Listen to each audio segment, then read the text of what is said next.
Good evening, dear GATE aspirants. Myself Sunil Yadav. I have secured All India rank 112 in GATE 2020. So welcome to देवत GATE Easy. Actually आज हम बात करने वाले हैं most important topic of the thermodynamic, जो है thermodynamic processes के बारे में। आप जानते हैं जैसे ही कॉन्सेप्ट थ्रू क्वेश्चंस चल रहे हैं वैसे चलते रहेंगे। साथ में जो कॉन्सेप्ट हमें लगेगा कि ये मोस्ट इंपॉर्टेंट कॉन्सेप्ट है वो हम आपके साथ डिस्कस करेंगे, ठीक है।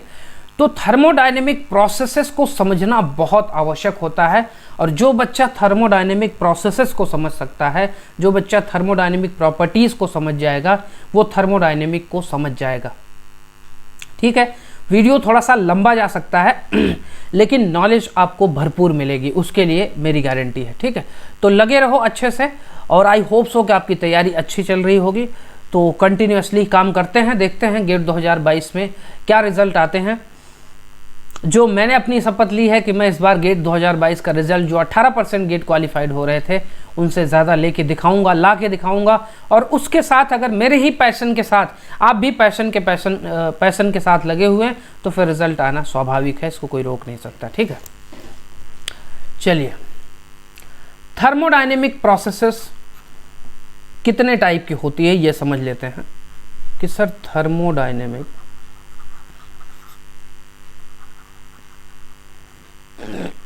Processes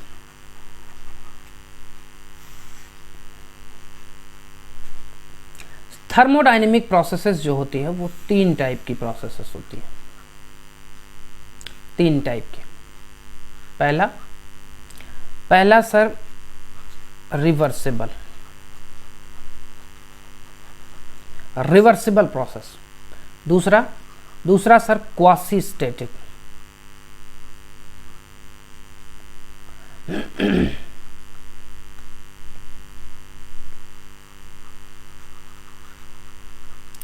quasi static.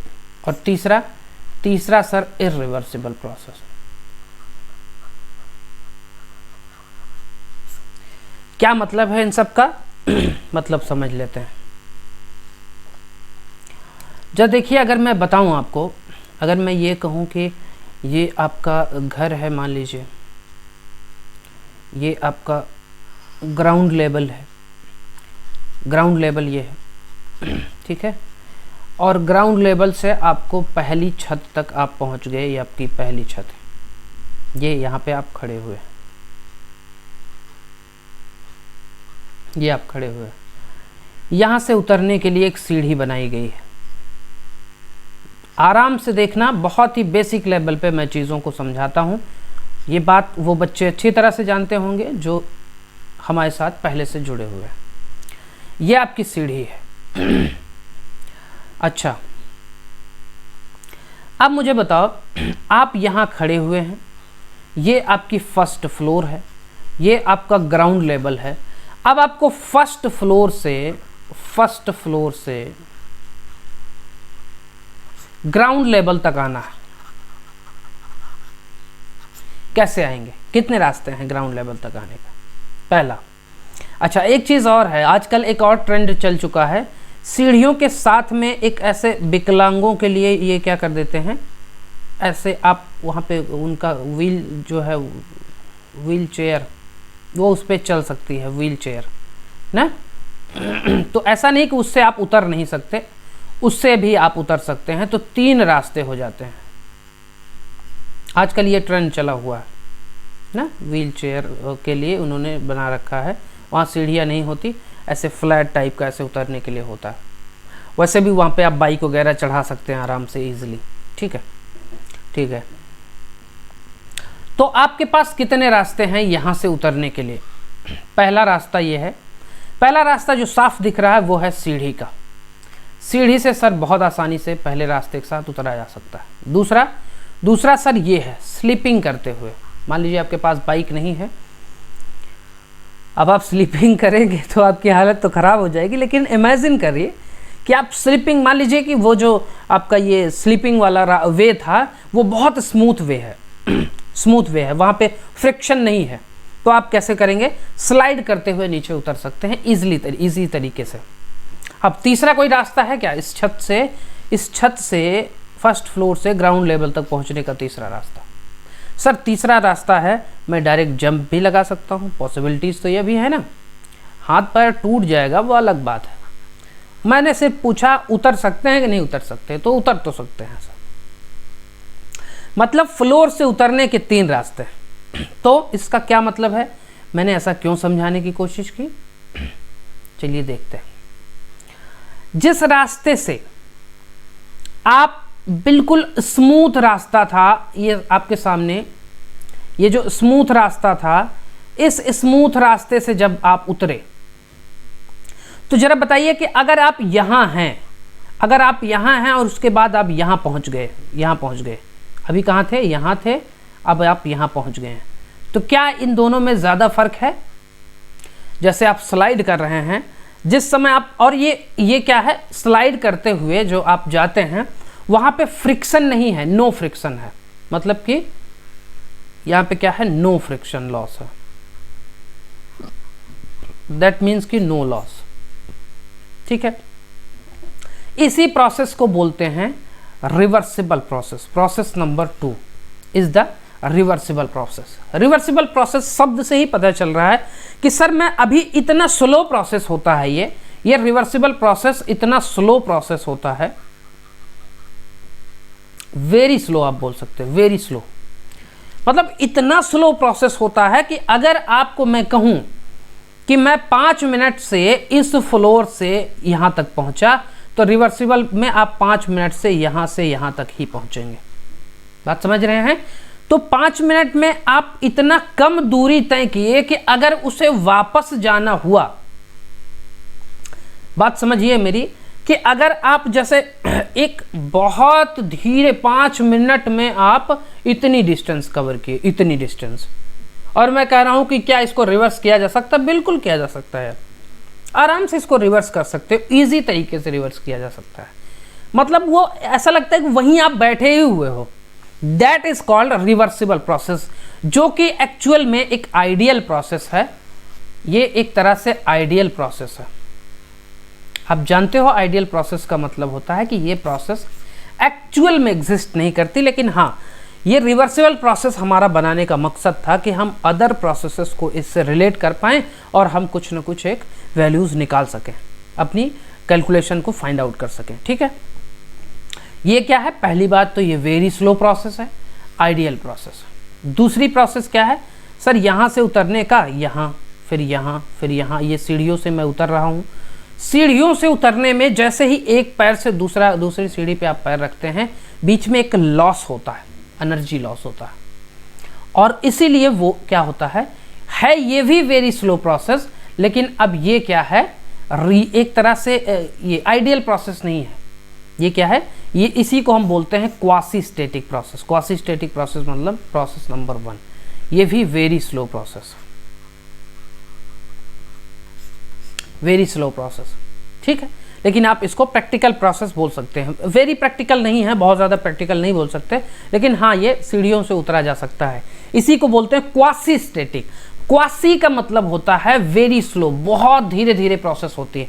Actually reversible process और क्वासी स्टैटिक प्रोसेस दोनों ही लगभग एक जैसी होती हैं, बस रिवर्सिबल में 0 लॉस होता है और क्वासी स्टैटिक प्रोसेस में बहुत तनिक सा लॉस होता है, उसको भी हम लगभग नेग्लिजिबल मान ही लेते हैं। तो क्वासी स्टैटिक प्रोसेस और रिवर्सिबल, ये क्वासी स्टैटिक प्रोसेस और रिवर्सिबल प्रोसेस लगभग एक जैसी ही प्रोसेस होती हैं। तो ध्यान रखना, क्वासी स्टैटिक प्रोसेस भी वेरी स्लो प्रोसेस है, बहुत स्लो प्रोसेस है। ठीक है, but as compare to reversible थोड़ा सा फास्ट है रिवर्सिबल के कंपैरिजन में। क्लियर है? अब तीसरा प्रोसेस है इरिवर्सिबल प्रोसेस। इरिवर्सिबल का मतलब हुआ कि छत से आप गए नीचे, अब नीचे से वापस छत पे आना है तो आप नहीं आ सकते, उसी जंप के साथ आप वापस आ जाइए, ऐसा संभव नहीं है। तो इरिवर्स मतलब कि जो रिवर्स नहीं हो सकता, जो रिवर्स हो ही नहीं सकता, वो क्या होगा? इरिवर्सिबल होगा, है कि नहीं? जो रिवर्स नहीं हो सकता वो क्या है? इरिवर्सिबल। तो थर्ड प्रोसेस क्या है? Irreversible process. बात समझ में आई? ठीक है, अब आपके सामने जो ये क्वासी स्टैटिक प्रोसेस है, क्वासी स्टैटिक प्रोसेस का अगर आप एग्जाम्पल देखना चाहें कि इसका एग्जाम्पल सर एक दो एग्जाम्पल बता देते तो थोड़ा और समझ में आ जाता। तो भाई क्वासी स्टैटिक प्रोसेस का एग्जाम्पल अगर आप देखो तो इवेपोरेशन,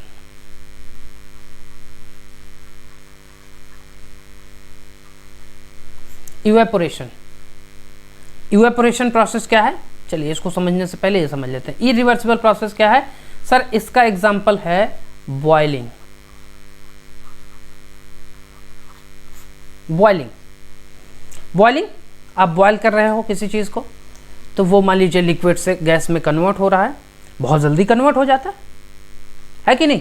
इरिवर्सिबल मतलब वो रिवर्स नहीं हो सकता। आप चाहो कि गैस से वाटर वापस वाटर में आ जाए तो नहीं आ सकता, ठीक है। इरिवर्सिबल प्रोसेस, बात समझ में आई। अब क्या है कि वो देखिए इवेपोरेशन क्या है, इवेपोरेशन और बॉइलिंग में फर्क क्या है पहले ये समझ लो। Evaporation is the also boiling process, evaporation is also a boiling process actually, and boiling is also evaporation process. Actually boiling ही इवेपोरेशन है, लेकिन जब इवेपोरेशन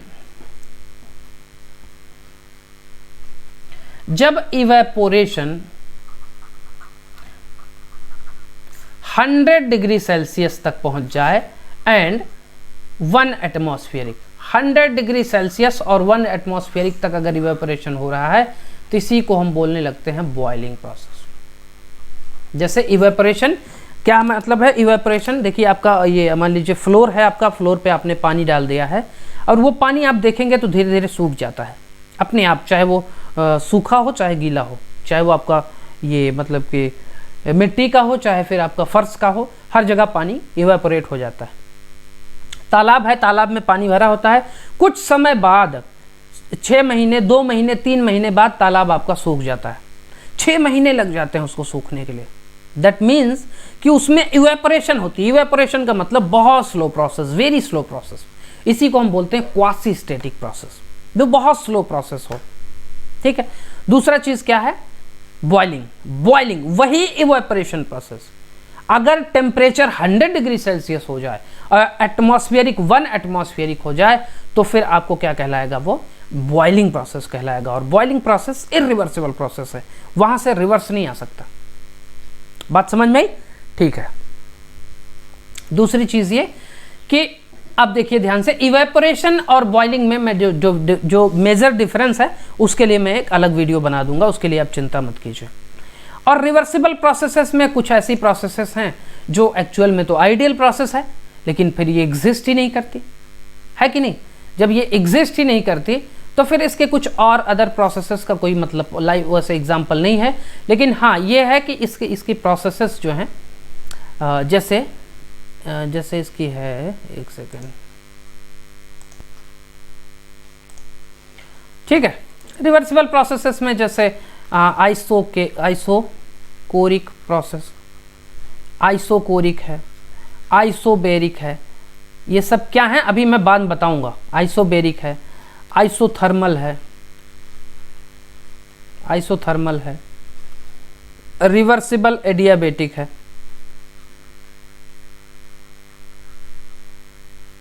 रिवर्सिबल एडियाबेटिक है, और पॉलीट्रॉपिक है, पॉलीट्रॉपिक प्रोसेस। ये सब रिवर्सिबल प्रोसेसेस के अंतर्गत आती है। क्लियर है, ठीक है। अब क्वासी स्टैटिक प्रोसेस मैंने बता दिया, इरिवर्सिबल प्रोसेस जैसे बॉइलिंग है। अब इरिवर्सिबल प्रोसेसेस का एक और कुछ और एक जैसे एग्जांपल अगर मैं बताऊं, इरिवर्सिबल प्रोसेस का जैसे एग्जांपल है क्या है, ठीक है। यहां पे क्या था, इसका एग्जांपल क्या है, बॉइलिंग है। बॉइलिंग के बाद एक और है free expansion, free expansion, free expansion, और उसके बाद थ्रॉटलिंग। एक्चुअली ये प्रोसेसेस जो हैं, free expansion and throttling processes जो हैं, ये बहुत ही इंपॉर्टेंट प्रोसेसेस हैं।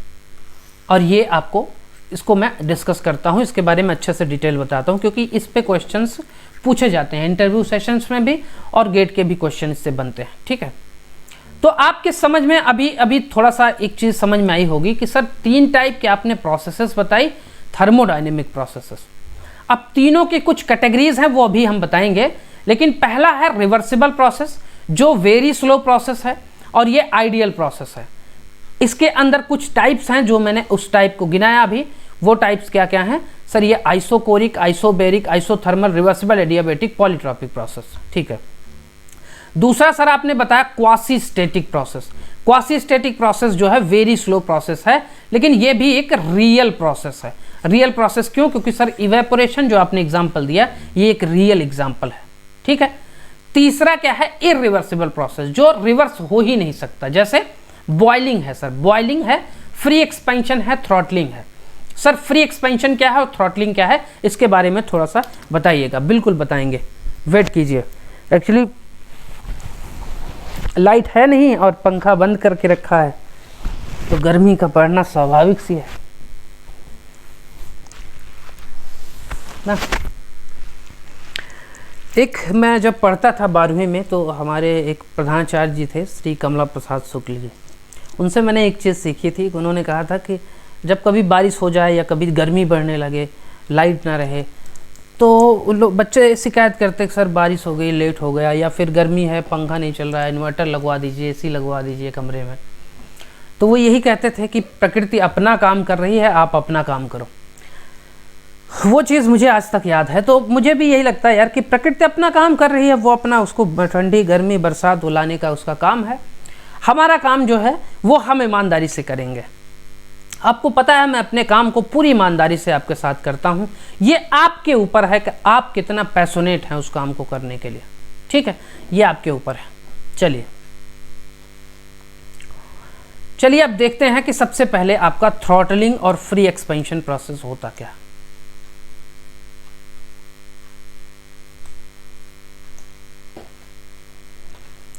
थ्रॉटलिंग, देखिए इरिवर्सिबल प्रोसेस जो है, इरिवर्सिबल प्रोसेस में 2 प्रोसेस हैं जो बहुत इंपॉर्टेंट है। बॉइलिंग और इवेपोरेशन वो मैं बाद में बताऊंगा। 2 प्रोसेस बहुत इंपॉर्टेंट है। एक है फ्री एक्सपेंशन, एक है फ्री एक्सपेंशन और दूसरा है throttling. Sir irreversible process real process है, प्रैक्टिकल लाइफ में आप इसको देख सकते हैं। जैसे फ्री एक्सपेंशन का एग्जाम्पल, जैसे सर इसका एग्जाम्पल है बलून का फटना।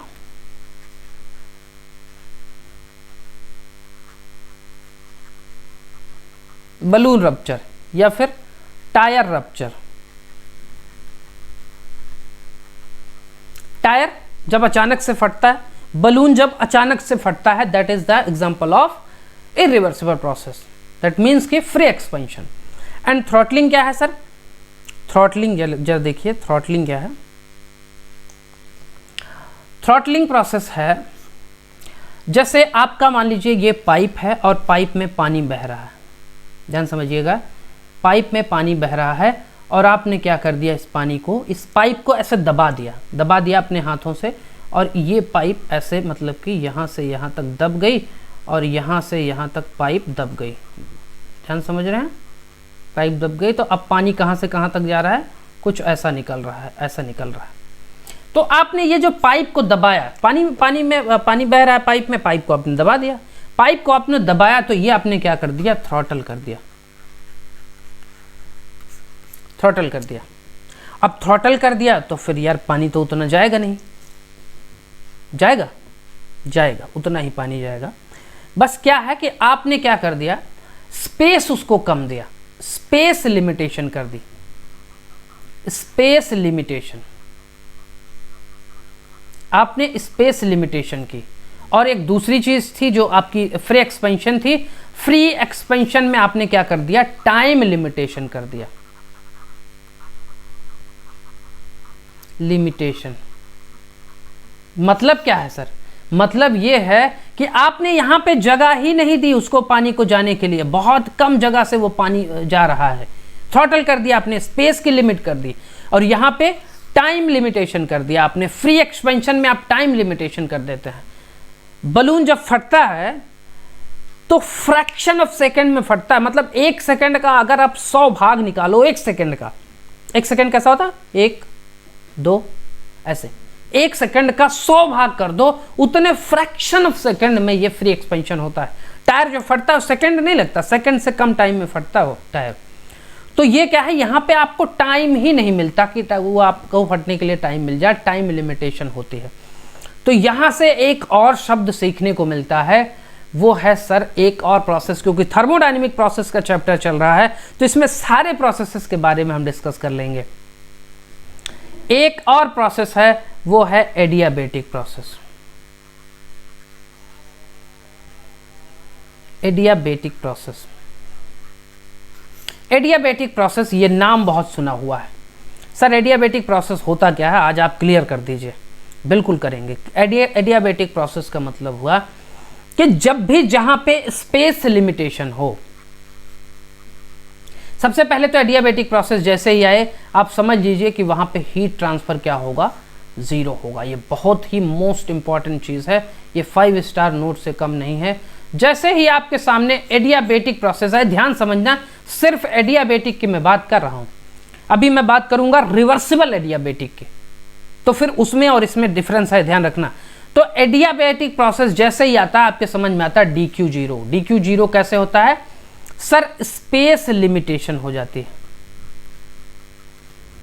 स्पेस लिमिटेशन होगी तो क्या होगा, DQ0 हो जाएगा। मतलब Q को ये फ्लो होने के लिए जगह ही नहीं मिल रही है। जैसे थ्रॉटलिंग, थ्रॉटलिंग में आपने क्या किया, अगर मैं इस स्पेस पे, इस जगह पे चेक करना चाहूं कि हीट ट्रांसफर कैसे हो रही है, तो इस जगह पे जहां पे स्पेस की लिमिट है वहां पे हीट ट्रांसफर आपको पता ही नहीं चलेगा कि यहाँ पे हीट ट्रांसफर हो भी पा रही कि नहीं हो पा रही। यहाँ DQ क्या हो जाएगा, 0 हो जाएगा। जहां पे स्पेस लिमिटेशन हो, कि स्पेस ही ना हो हीट को ट्रांसफर करने के लिए, इसका अपोजिट एग्जाम्पल मैं अगर आपको बताऊं तो इसका अपोजिट एग्जाम्पल है आपका ये जो आपका ये होता है इंजन होता है गाड़ी का। गाड़ी के इंजन के बाहर आप देखिए, तो बाहर से ही आप जाइए बाइक के पास देखिए, तो इसके बाहर ऐसे फिन्स लगी होती हैं, फिन्स लगी होती हैं। ये क्या है, फिन्स। फिन्स के बारे में आपको क्या बोला जाएगा, आपको HMT में पढ़ाया जाएगा, आप चिंता मत कीजिए। फिन्स का काम क्या होता है, फिन्स का काम होता है जो सर अंदर से हीट आ रही है, इस हीट को क्या करके कर दे, डिसॉल्व कर दे, मतलब कि ये बाहर इन्वायरमेंट में ले जाके फेंके। इसलिए हम यहाँ पे एक्स्ट्रा स्पेस देते हैं इसको। जब एक्स्ट्रा स्पेस दोगे उसको, अलग से कुछ आपने बॉडी को और ऐड ऑन कर दिया, तो स्पेस पाने की वजह से यहाँ से हीट इजीली बाहर निकल पाती है। इस स्पेस की वजह से जब स्पेस दिया आपने तो इजीली ये हीट बाहर निकल पाई, उसी को हमने बोल दिया फिन। लेकिन ये फिन का जस्ट अपोजिट है, मतलब कि आपने स्पेस ही नहीं दिया कि हीट ट्रांसफर हो सके, आपने बहुत कम स्पेस रखा, और उसी कम स्पेस रखने की वजह से DQ क्या हो गया, 0 हो गया, हीट ट्रांसफर ही नहीं हो सकी। दूसरा सर टाइम लिमिटेशन। अगर कहीं पे टाइम लिमिटेशन है, टाइम लिमिटेशन है तो वहां पे भी सर DQ 0 हो जाएगा। जैसे बलून का फटना आपका, जैसे क्या है, बलून का आपका बलून है, यहां पे आपका बलून फटता है, तो यार ये फ्रैक्शन ऑफ सेकंड में फटता, उस फ्रैक्शन ऑफ सेकंड में कितनी हीट ट्रांसफर हुई इस बाउंड्री से, आप कैसे बता सकते हो, बता ही नहीं सकते आप। इसीलिए ये रिवर्सिबल इरिवर्सिबल प्रोसेस है, और यहाँ टाइम लिमिटेशन होता है, और टाइम लिमिटेशन हो तो भी DQ 0 हो जाता है। क्लियर है? आई होप सो ये चीजें क्लियर हो रही होंगी आपकी। तीसरी केस है सर, अगर इंसुलेशन या आइसोलेशन की भी बात करें, मुझे नहीं लगता कि इंसुलेशन या आइसोलेशन आपको दोबारा बताने की आवश्यकता है, बहुत अच्छे से एक्सप्लेन किया था पहले ही वीडियो में शायद। तो इंसुलेशन या आइसोलेशन की भी चर्चा करें तो क्या है, वो एडियाबेटिक प्रोसेस है। मतलब कि अगर वो एडियाबेटिक प्रोसेस के बारे में चर्चा कर रहा है तो सर वो स्पेस लिमिटेशन दे सकता है, वो आपको टाइम लिमिटेशन दे सकता है, वो आपको इंसुलेशन या आइसोलेशन दे सकता है। क्लियर है? तो ये है एडियाबेटिक प्रोसेस। बात समझ में आई? ठीक है। अब एक चीज और है,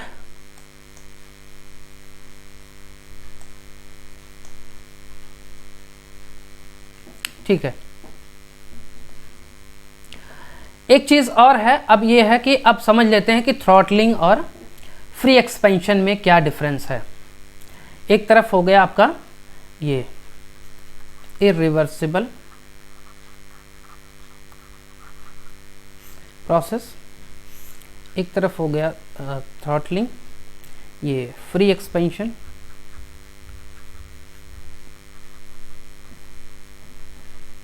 और एक तरफ हो गया थ्रॉटलिंग।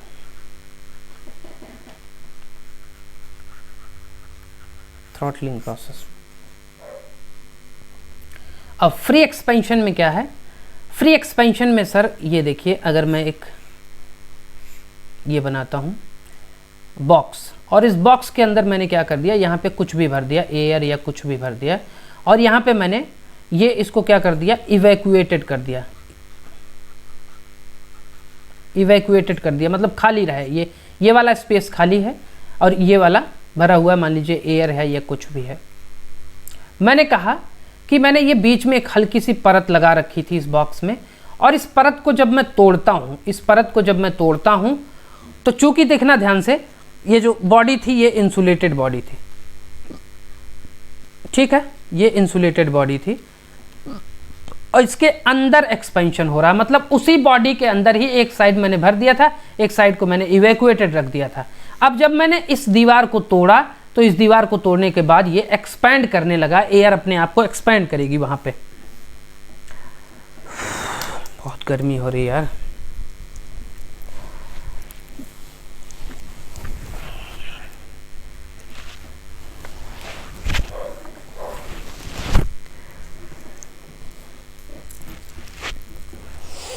थोड़ा सा तबीयत भी कल से कम सही है यार।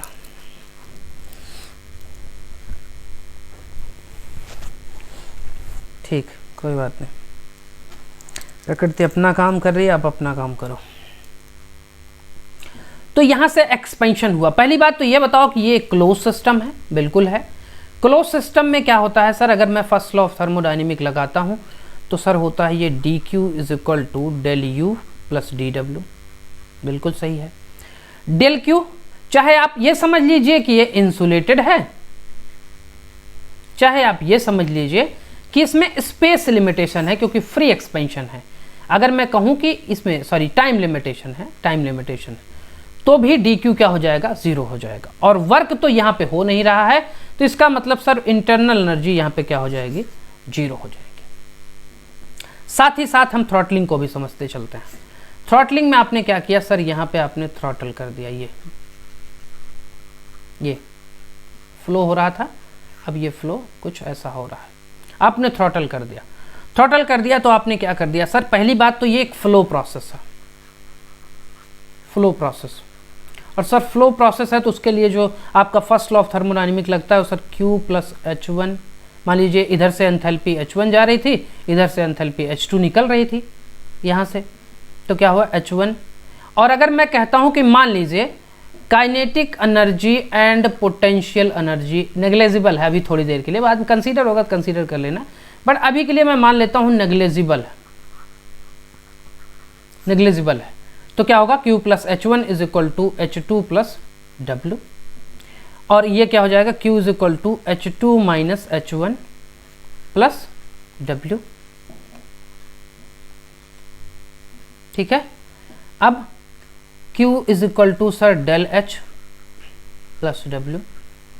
Q सर जीरो होगा, क्यों सर, क्योंकि यहाँ पे स्पेस लिमिटेशन है, और स्पेस लिमिटेशन है तो ये कौन सा प्रोसेस हुआ सर, अभी तो बताया आपने, डी क्यू वहाँ जीरो हो जाएगा, वो एडियाबेटिक हो जाएगा। क्या हो जाएगा वो, एडियाबेटिक, ठीक है। दूसरा, वर्क भी यहाँ पे नहीं हो रहा है, इसका मतलब यहाँ क्या हो जाएगा सर, यहाँ del H is equal to zero होगा, ध्यान रखना।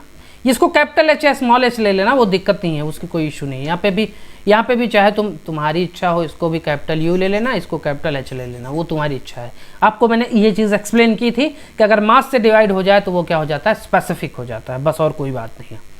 तो हमें क्या मिला, हमें ये मिला सर कि अगर हम फ्री एक्सपेंशन कर रहे हैं तो फ्री एक्सपेंशन की केस में del you is equal to zero है, और अगर थ्रॉटलिंग कर रहे हैं तो सर यहाँ पे del H is equal to 0 है। क्या मतलब है इन दोनों का, जरा मुझे बताओ कि अगर मैं कहूँ कि del you is equal to 0 है और अगर मैं कहूँ कि ये आइडियल गैस के लिए क्या होगा, तो आइडियल गैस के लिए sir u is the function of temperature, and अगर u is the function of temperature तो यहाँ पे del t is equal to 0 हो जाएगा। दैट मीन्स कि जो फ्री एक्सपेंशन में जो आपका रप्चर हुआ बलून, उसके अंदर जो एयर थी उसका initial temperature is equal to final temperature. ये हमेशा याद रखना, ये किसके लिए पॉसिबल है, ये हमेशा आइडियल गैस के लिए होगा। ये रही बात फ्री एक्सपेंशन की। थ्रॉटलिंग में क्या होगा सर, थ्रॉटलिंग में क्या होगा sir, h is equal to क्या होता है, u प्लस pv होता है सर। और pv क्या है sir, pv is nothing but ideal gas की, अगर मैं केस की बात करूं, मैं आइडियल गैस की केस ले रहा हूं, आइडियल गैस, तो pv इज इक्वल टू होता है सर mRT। और pv अगर मैं कहूं तो pv किस चीज़ का फंक्शन है sir, pv is the function of temperature. तो क्या ये pv is the function of temperature है, बिल्कुल है सर। और आइडियल गैस के लिए u is also a function of temperature, क्योंकि अभी तो यहाँ पे देखा हमने u is the function of temperature, और पहले भी हमने देखा हुआ है। तो इसका मतलब कि अगर मैं बात करूं कि सर इसका मतलब ये भी फंक्शन ऑफ टेम्परेचर है, ये भी फंक्शन ऑफ टेम्परेचर है, तो फिर h भी जो होगा वो क्या होगा, फंक्शन ऑफ टेम्परेचर होगा। किसके लिए सर, ये आइडियल गैस के लिए। ये तो सर फ्री एक्सपेंशन और थ्रॉटलिंग में दोनों सिमिलरिटी सी लग रही है, बिल्कुल लग रही है। प्रोसेसेस अलग अलग हैं लेकिन कुछ ना कुछ इसके अंदर सिमिलरिटीज़ हैं। आइडियल गैस के लिए दोनों ही फंक्शन ऑफ टेम्परेचर होंगे, ठीक है, ठीक है यार। अच्छा, एक चीज़ और थी यार, अब मुझे बताओ कि ये तो रही बात आइडियल गैस की, लेकिन अगर मैं रियल केसेस में लूँ, क्योंकि ये एक्सपेंशन प्रोसेसेस कौन से हैं, ये जो प्रोसेसेस आप पढ़ा रहे हैं सर, ये सब प्रोसेसेस तो रियल प्रोसेसेस हैं, और फिर आइडियल गैस के लिए आप ले रहे हैं रियल प्रोसेसेस हैं, ये फ्री एक्सपेंशन और थ्रॉटलिंग। रियल प्रोसेसेस मतलब कि इरिवर्सिबल प्रोसेस। तो दोनों ही कौन से प्रोसेस हैं, एक्चुअल में दोनों ही एक्सपेंशन प्रोसेस हैं। दोनों ही कौन से प्रोसेस हैं, दोनों ही एक्सपेंशन प्रोसेस हैं। कैसे, फ्री एक्सपेंशन भी एक एक्सपेंशन प्रोसेस है, फ्री एक्सपेंशन भी एक एक्सपेंशन प्रोसेस है, क्योंकि एक्सपेंशन का मतलब देखो, कोई किसी चीज को आप कंप्रेस कर रहे हो तो कंप्रेशन है, कंप्रेस कर रहे हो तो प्रेशर बढ़ेगा ना भाई, और जब प्रेशर बढ़ेगा तो टेम्परेचर बढ़ेगा। लेकिन इस केस में क्या है, इस केस में फ्री एक्सपेंशन की केस में क्या होता है, एक्सपेंड हो रही चीजें, कोई चीज एक्सपेंड हो रही है, तो मुझे बताओ प्रेशर कम होगा कि नहीं होगा, बिल्कुल कम होगा। तो P final will be less than P initial, ये होता है फ्री एक्सपेंशन में, और इसका मतलब कि T final will be less than T initial. वही सेम चीज थ्रॉटलिंग में भी होती है, ये रियल केस में बता रहा हूँ, रियल केस में, आइडियल की केस नहीं है, रियल केस में। रियल केस में इसमें भी क्या होगी sir, P final is less than P initial और T final is less than T initial. Sir ये कुछ इसका प्रूव होगा, बिल्कुल होगा इसका। फ्री एक्सपेंशन में जो मैंने जानकारी दी, फ्री एक्सपेंशन ने इतनी ही जानकारी काफ़ी है, इससे ज़्यादा क्वेश्चन नहीं आता। लेकिन थ्रॉटलिंग में थोड़ा सा क्वेश्चन और पूछा जाता है। कैसे पूछा जाता है जरा देख लेते हैं। थ्रॉटलिंग में एक तरफ तो ये चीज़ें हैं, चलिए थ्रॉटलिंग देखिए क्या है, थ्रॉटलिंग की कहानी।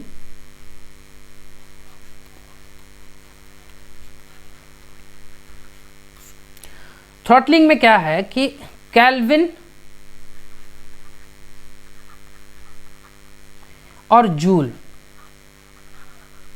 इन दोनों ने मिल करके जब थ्रॉटलिंग प्रोसेस बनाया, तो इन्होंने कहा मान लीजिए कि ये पहली कंडीशन है और ये दूसरी कंडीशन है, और बीच में मैंने क्या कर दिया, थ्रॉटल कर दिया। जब मैंने थ्रॉटल कर दिया तो इनिशियली हमारा प्रेशर P1 था, PI था, और फाइनल प्रेशर PF था। मान लीजिए इनिशियल टेम्परेचर TI था और फाइनल प्रेशर TF है कि नहीं। अब सर आप ये कह रहे हैं कि रियल कंडीशन में फाइनल प्रेशर लेस होगा इनिशियल प्रेशर के, बिल्कुल होगा। थ्रॉटलिंग में फाइनल प्रेशर जो होगा, या फ्री एक्सपेंशन में, दोनों में फाइनल प्रेशर जो होगा लेस देन होगा इनिशियल प्रेशर के। तो इसका मतलब कि चूंकि आइडियल गैस है, PV is equal to MRT, MR constant होता है, और अगर मैं कहूँ कि वॉल्यूम भी कांस्टेंट है, तो मुझे बताओ कि अगर प्रेशर कम हो रहा है तो इसका मतलब टेम्परेचर भी कम होगा। बिल्कुल सही है। इसका मतलब प्रेशर कम होगा तो टेम्परेचर भी कम होना चाहिए। ठीक है, प्रेशर लेस तो टेम्परेचर लेस, बिल्कुल सही है। तो यार लेकिन कहीं कहीं प्रेशर बढ़ता है तो सॉरी प्रेशर कम होता है तो भी टेम्परेचर बढ़ता है। इसी केस में, थ्रॉटलिंग की ही केस में, क्योंकि थ्रॉटलिंग जो डिवाइस है वो कहाँ लगाई जाती है? रेफ्रिजरेटर में। आपको जब मैं RAC पढ़ाऊंगा, रेफ्रिजरेशन एंड एयर कंडीशनिंग, तो वहाँ पे मैं बताऊंगा कि थ्रॉटलिंग डिवाइस जो है रेफ्रिजरेशन में लगाई जाती है और वहाँ पे प्रेशर कम होगा। प्रेशर वहाँ पे कम होगा तो क्या होगा?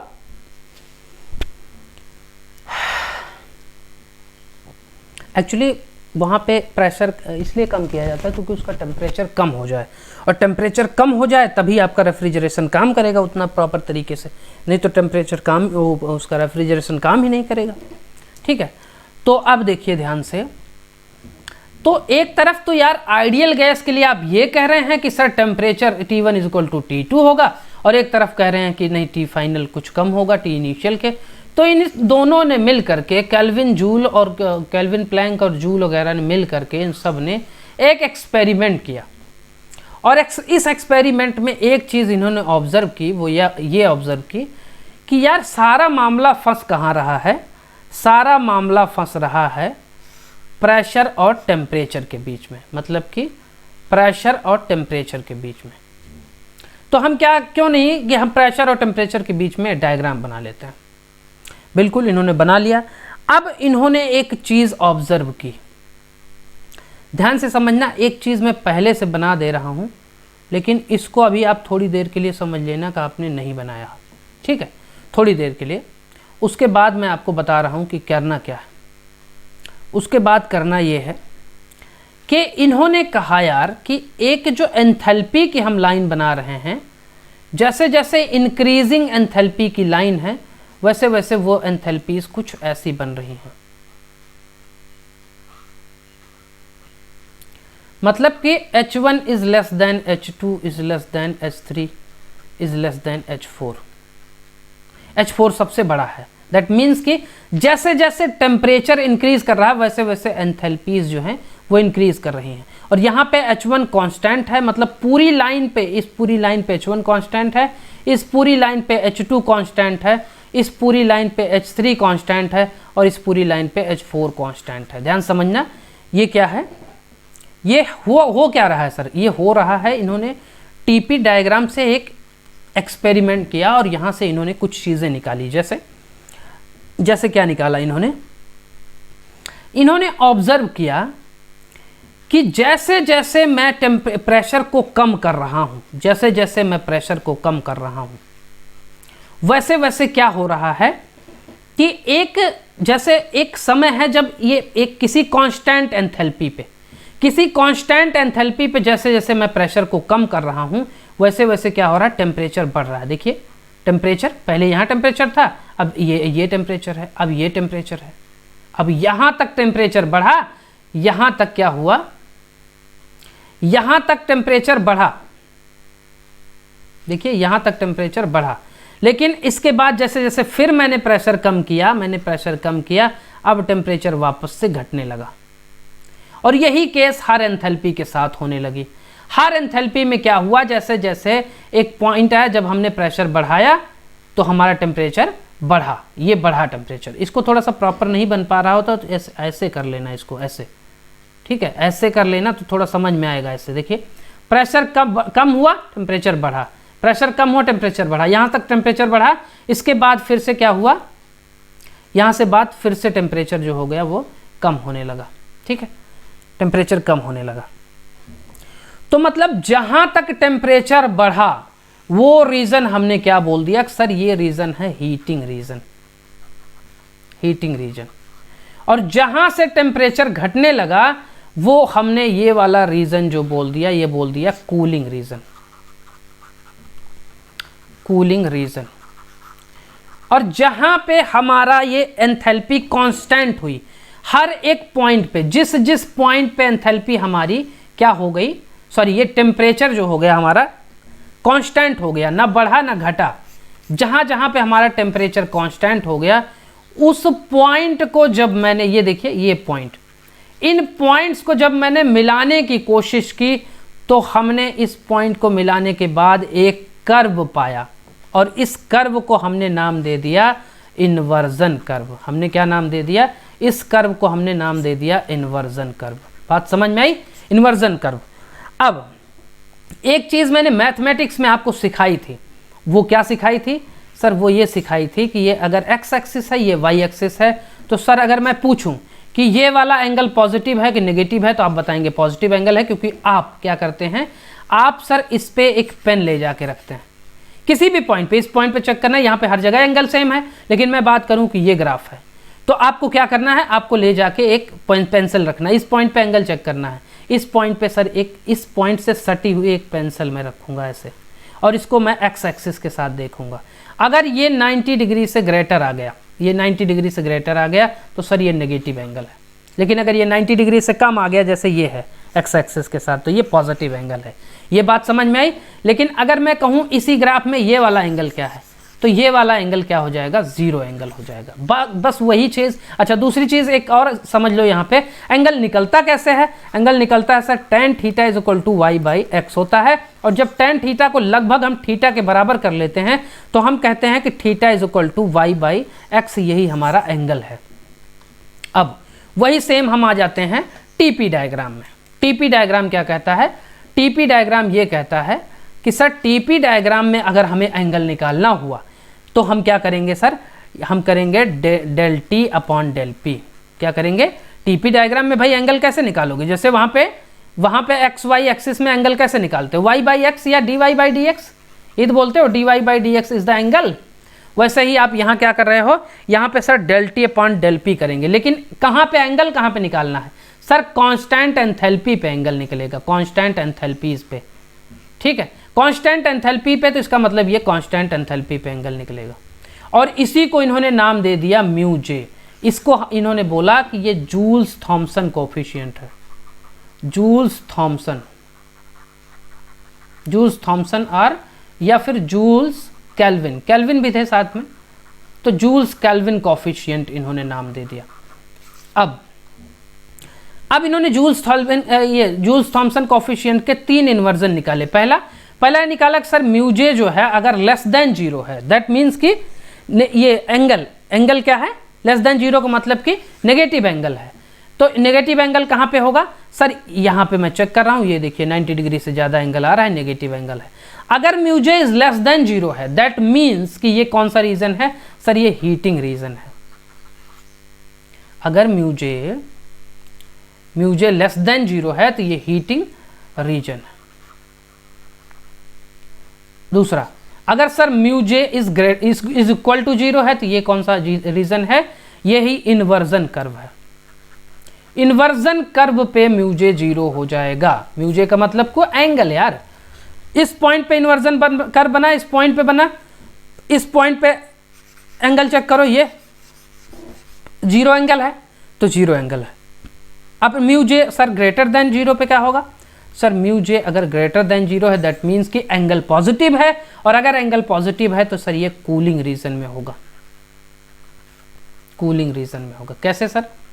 ये ध्यान रखना, ये जो चीज़ें निकल रही हैं, रिजल्ट्स हैं निकल रहे हैं, ये कई बार आपसे इंटरव्यू में पूछ लेता है और क्वेश्चन में भी आता है गेट में। कैसे सर? आपने कैसे कहा पॉजिटिव है?